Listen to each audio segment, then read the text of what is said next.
السلام علیکم ناظرین، احمد رانا ویوز میں آپ کو خوش آمدید۔ یہ ویڈیو ہم بنا رہے ہیں اس وقت ملک کی موجودہ صورتحال پر، کیوں تحریک لبیک پاکستان اور حکومت اس وقت آمنے سامنے ہیں اور ایک انتشار کی فضا ہے، اور اس دنگ و فساد میں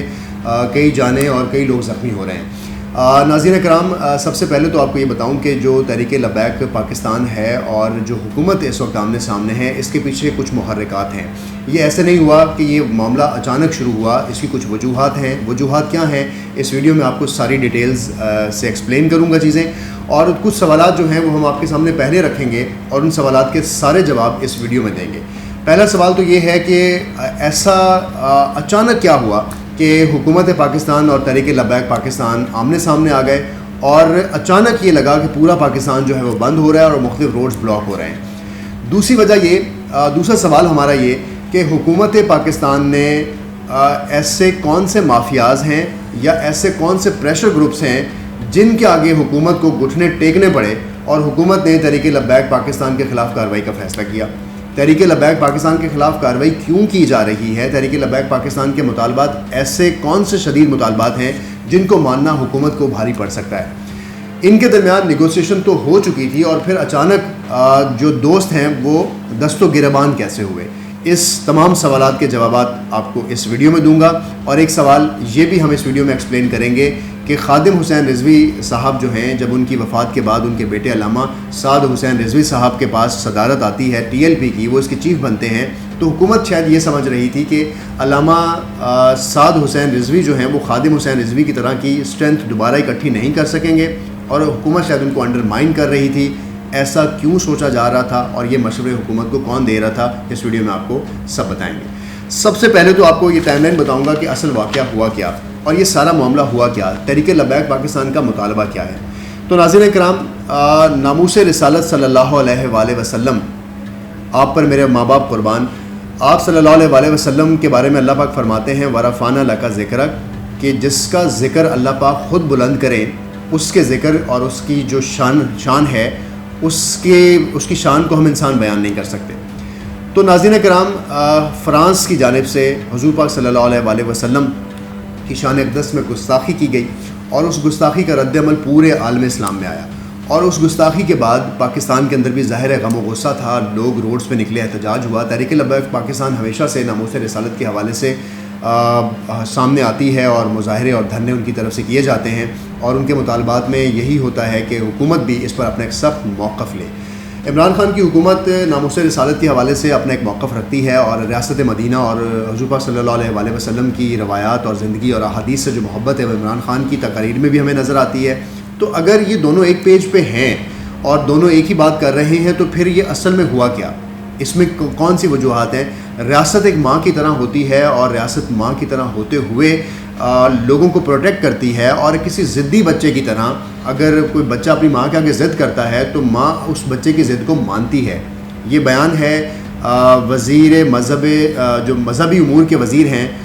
نور الحق قادری صاحب، یہ ان کا بیان ہے۔ اس کا مطلب ہے نور الحق قادری صاحب کسی بھی مطالبے کو بہت سختی سے نہیں دیکھ رہے تھے، حکومت کسی مطالبے کو بہت سختی سے نہیں دیکھ رہی تھی۔ تو پھر ایسا کیوں ہوا کہ حکومت کو سعد رضوی کو گرفتار کرنا پڑا اور اس کے بعد یہ سارا معاملہ ہو گیا؟ تو یہ تو معاملہ آپ کو سمجھ آیا کہ اگر یہ دونوں ایک پیج پہ تھے تو اس وقت انتشار کون پھیلا رہا ہے اور اس کے پیچھے محرکات کیا ہیں۔ اگر میں آپ کو ناظرین اس کی تھوڑی سی تاریخ بتاؤں تو آپ کو یاد ہوگا کہ فرانس کے خاکوں کے بعد تحریک لبیک پاکستان نے ایک دھرنا دیا، اور اس دھرنے پر ایک مطالبہ رکھا۔ دو مطالبات جو ہیں اس کے ویزیبل ہیں۔ پہلا مطالبہ یہ رکھا کہ جو فرانس کا سفارت خانہ ہے پاکستان میں، اس کو بند کیا جائے، اور فرانس میں کیونکہ خاکے بنے ہیں، اور فرانس کے سفیر کو ملک بدر کیا جائے۔ اس مطالبے کے بعد دوسرا مطالبہ یہ تھا کہ جتنی فرانس کی پروڈکٹس آتی ہیں، پاکستان کے لوگوں نے اس کا بائیکاٹ کیا، اور ہم نے دیکھا کچھ جلاؤ گھراؤ بھی ہوا فرانسیسی جو ریلیٹڈ آرگنائزیشنز ہیں یا کوئی انسٹیٹیوٹس ہیں، اور ان کی کچھ جو بزنس اینٹیز پاکستان کے اندر ہیں۔ اس کے بعد یہ مطالبہ کیا گیا کہ حکومت پاکستان باقاعدہ طور پر فرانس کی پروڈکٹس کو بین کرے۔ یہ دو مطالبہ جب حکومت کے سامنے آئے، اور فیض آباد دھرنے میں اس وقت مولانا علامہ خادم حسین رضوی صاحب حیات تھے، اور ان کے ساتھ یہ مطالبہ طے ہوا،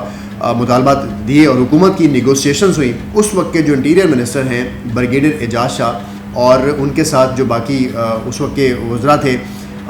ایک معاہدہ ایک ایسی جگہ پہ ہوا جہاں پر یہ طے پایا کہ ہم آپ کے دونوں مطالبات مانیں گے. یہ کہنا تھا حکومت پاکستان کا, اور اس وقت کے جو بریگیڈیئر اعجاز شاہ, اس وقت کے جو انٹیریئر منسٹر تھے, ان کا یہ ماننا تھا کہ ہم یہ دونوں مطالبات آپ کے مانیں گے, اس کے لیے ہمیں کچھ وقت دیں. پہلی بات تو جو فرانس کے سفیر کو در بدر کرنا تھا اور فرانس کا سفارخانہ بند کرنا تھا, اس پر حکومت پاکستان نے یہ موقف لیا کہ یہ معاملہ ہم پارلیمنٹ پاکستان سے کروائیں گے.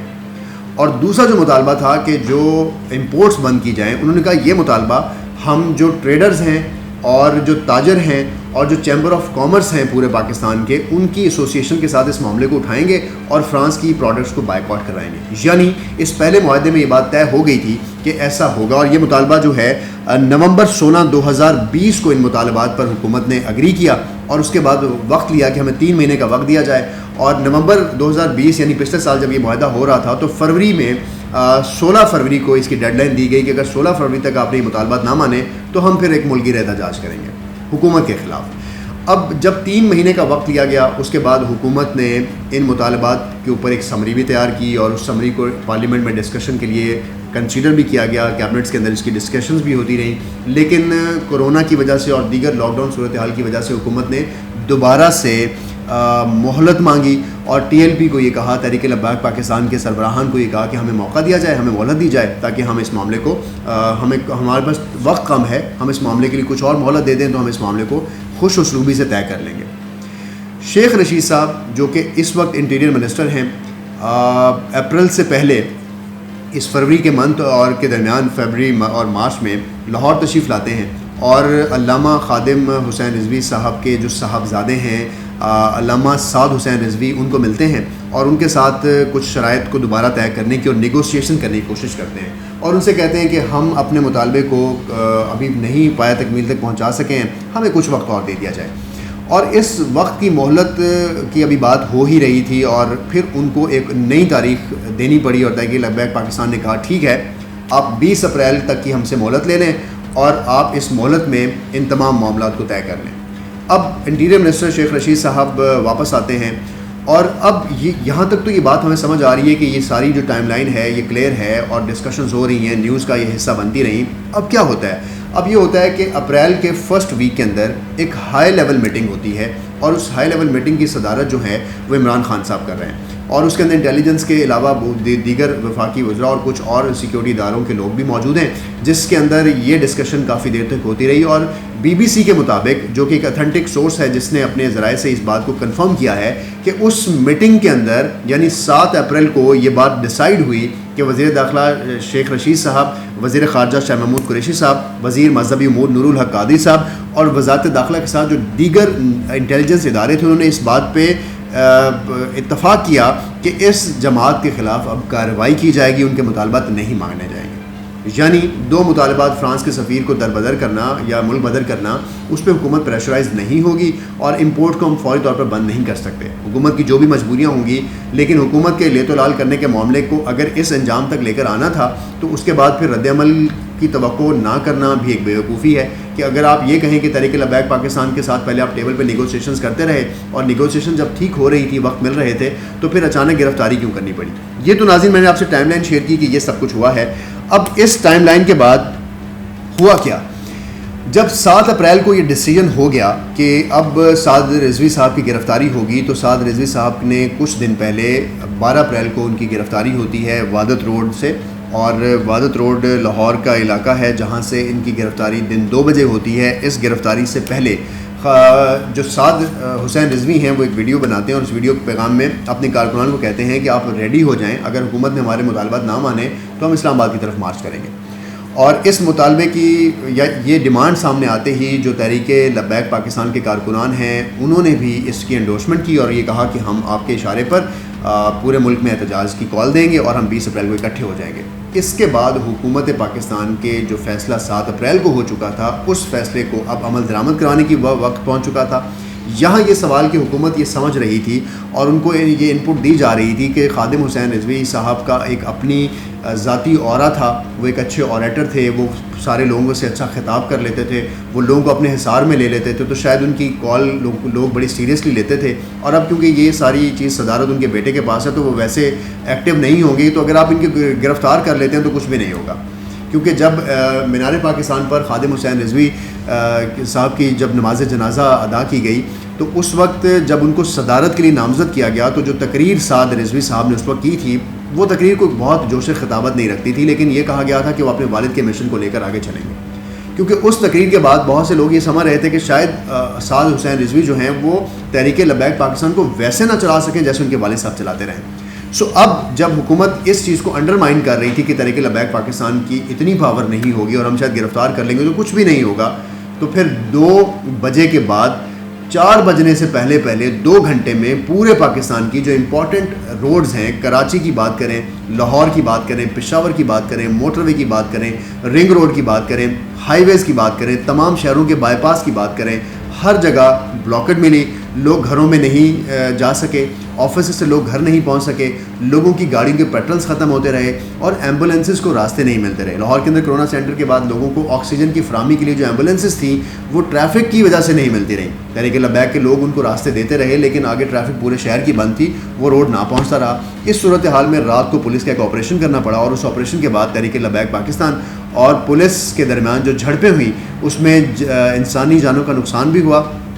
بہت سے لوگ ابھی شدید زخمی بھی ہیں۔ اور اس کے بعد ایک اور اشتعال اس وقت پیدا ہوا جب آج حکومت پاکستان نے ایک FIR، ایک قتل کے مقدمے کی جو FIR ہے وہ سعد حسین رضوی کے خلاف دے دی۔ لوگ یہ سمجھ رہے تھے، مطالبہ کر رہے تھے کہ شاید سعد حسین رضوی صاحب کو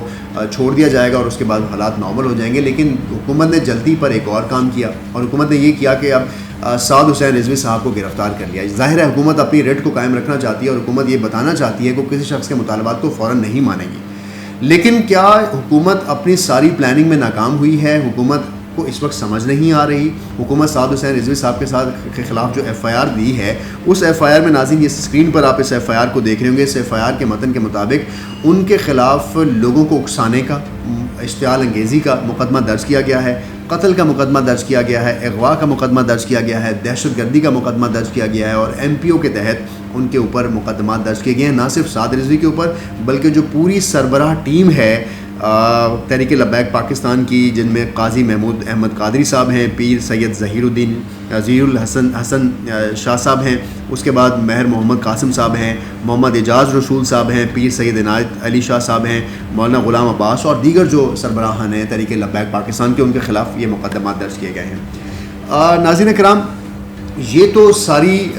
صورتحال ہے کہ یہ وجوہات یہ ہیں اور یہ مطالبات ہیں جن کو حکومت نہیں مان۔ اب ہمارے کچھ کنسرنز یہ ہیں کہ کیوں حکومت نے اس ٹائمنگ کا انتخاب کیا؟ کیا حکومت کو اس رد عمل کی امید نہیں تھی؟ اور اگر حکومت کو اس رد عمل کی امید تھی تو جیسے حکومت پچھلے 3-4 ماہ سے نیگوسیشن سے یا ٹیبل پر چیزوں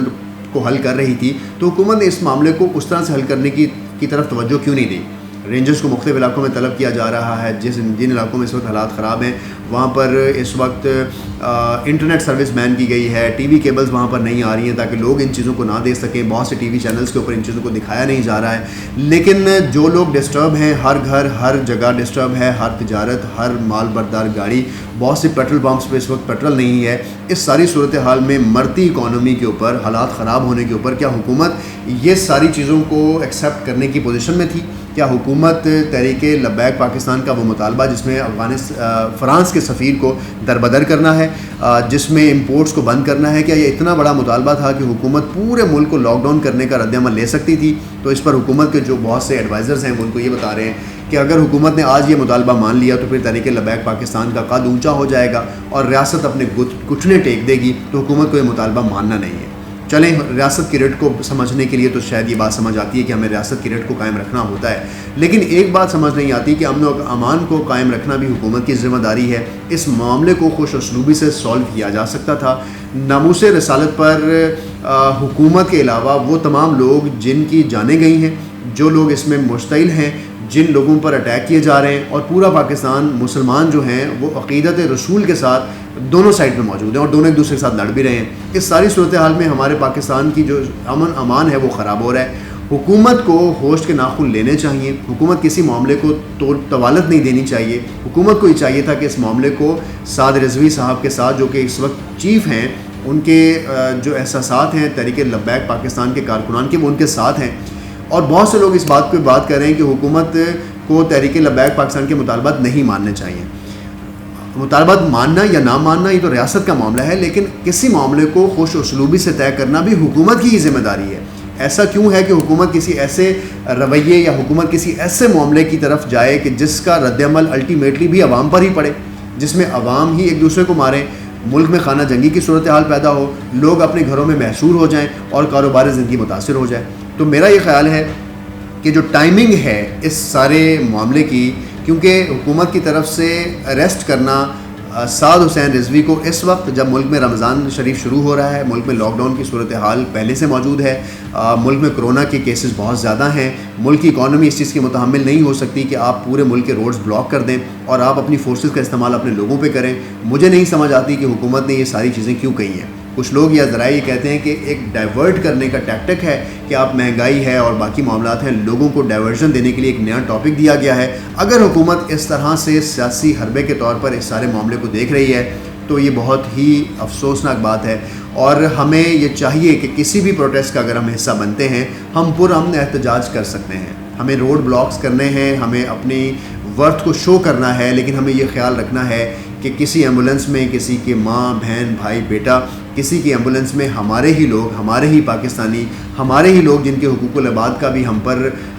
پوچھا جائے گا یا ہمیں اس کے بارے میں بات کرنی ہوگی، اس کا بھی ہمیں احکامات دیے گئے ہیں۔ ناموس رسالت پر کسی قسم کا کمپرومائز حکومت پاکستان کے ساتھ ساتھ پاکستان کی عوام اور ہم نہیں کر سکتے، لیکن اس میسج کو ہمیں کسی خوش اسلوبی کے ساتھ بھی طے کیا جانا چاہیے۔ اس میسج کو ہمیں اپنے مدارس کو، اپنی